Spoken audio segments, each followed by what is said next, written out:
Let me introduce you to the refunding scheme. It's definitely the easiest kind of, quote, cybercrime to commit, as there are relatively few things that can go wrong. It requires no previous knowledge of any sorts beyond knowing how to order the item you want refunded. Once you've received said item, you'll refrain from opening the box and instead contact a Telegram refunder and give them your order number, along with the shipping details. These refunders will have a few different methods depending on what store you're refunding from to guarantee you'll receive a full refund without actually returning your item. These methods can range from paying off insider employees at UPS and other warehouse companies like Amazon to input false scans into the order history to mark the packages as stolen, lost, or returned to sender. Another method is to contact the company and claim your item was either damaged or that it was never delivered. You could also mail back a return package because once it would be scanned at the shipping point, the refund would be processed automatically. This has caused refunders to end up mailing back random junk since it didn't really matter what was in the package anyway. The greatest thing for the customers too is that even if the refund failed, since they weren't always guaranteed, the customer would simply just ship the item back or return it at the nearest store and then try refunding again for something else. Now, this brings us to Sajed Al-Ma'arij. Sajed was a 25-year-old professional refunder who ran a Telegram operation known as SimpleRefunds. This business offered refunds for a number of companies including Amazon, Apple, and Lenovo. He offered a pretty generous fee too at 15 to 20%, and he even had a few staff he recruited along the way in order to manage more orders in stores. They began operations in September 2020, and after just 2 years of operation, Sajed's team had gained more than 1,000 subscribers to their Telegram channel and processed well over $2.9 million in refunded orders. This means that if we consider Sajed's fee of at least 15%, we'll get a net profit in the ballpark of $580,000. On top of this, Sajed also processed $1 million worth of personal refunds to his own bank account and shipped the products directly to his real address in Dearborn, Michigan. Regardless, I think it's pretty safe to say that these guys were living very lavishly, and you can see that here.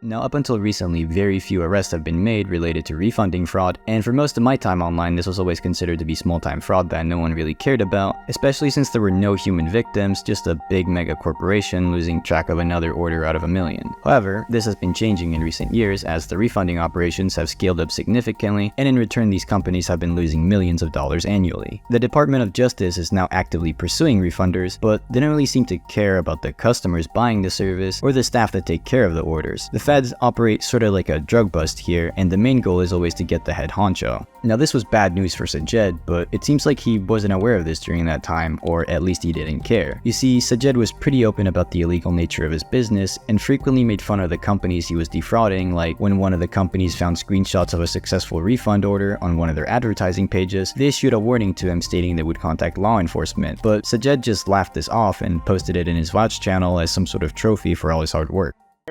After looking at all of the memberships that you have and all the emails that you've used and everything, it looks as though you've purchased over $70,000 worth of computers and returned or tried to return almost every single one and exchanged them as well. So I'd love to speak to you about this. Give me a call or we'll be pursuing this further. Thank you.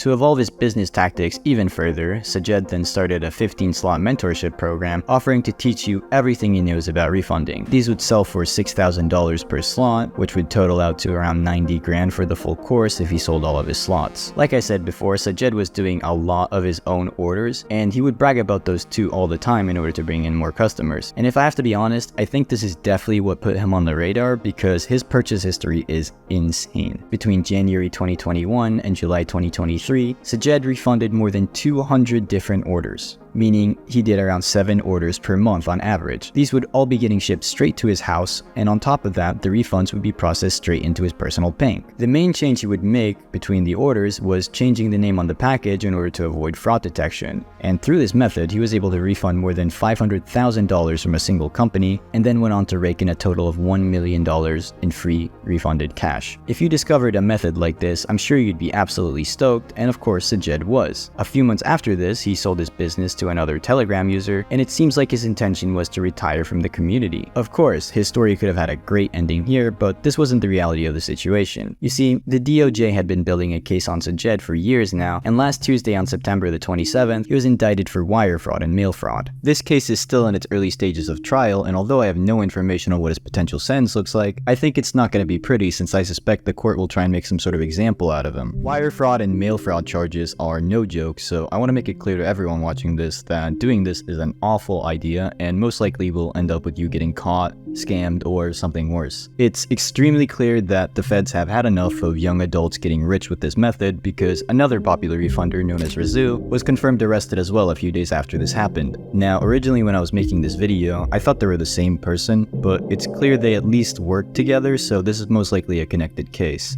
Regardless, I just want to talk to everyone on my channel who does have experience refunding and say that now you know that the hard limit for refunding is 3.9 million before you get taken down, so do with that information what you will. With that out of the way, there's really nothing else to talk about, but if you enjoyed this video, you'll probably love most of my other ones. Peace. Blow bands, blow bands, blow bands. Blow bands, blow bands, blow bands. Check my pants, they say true, man.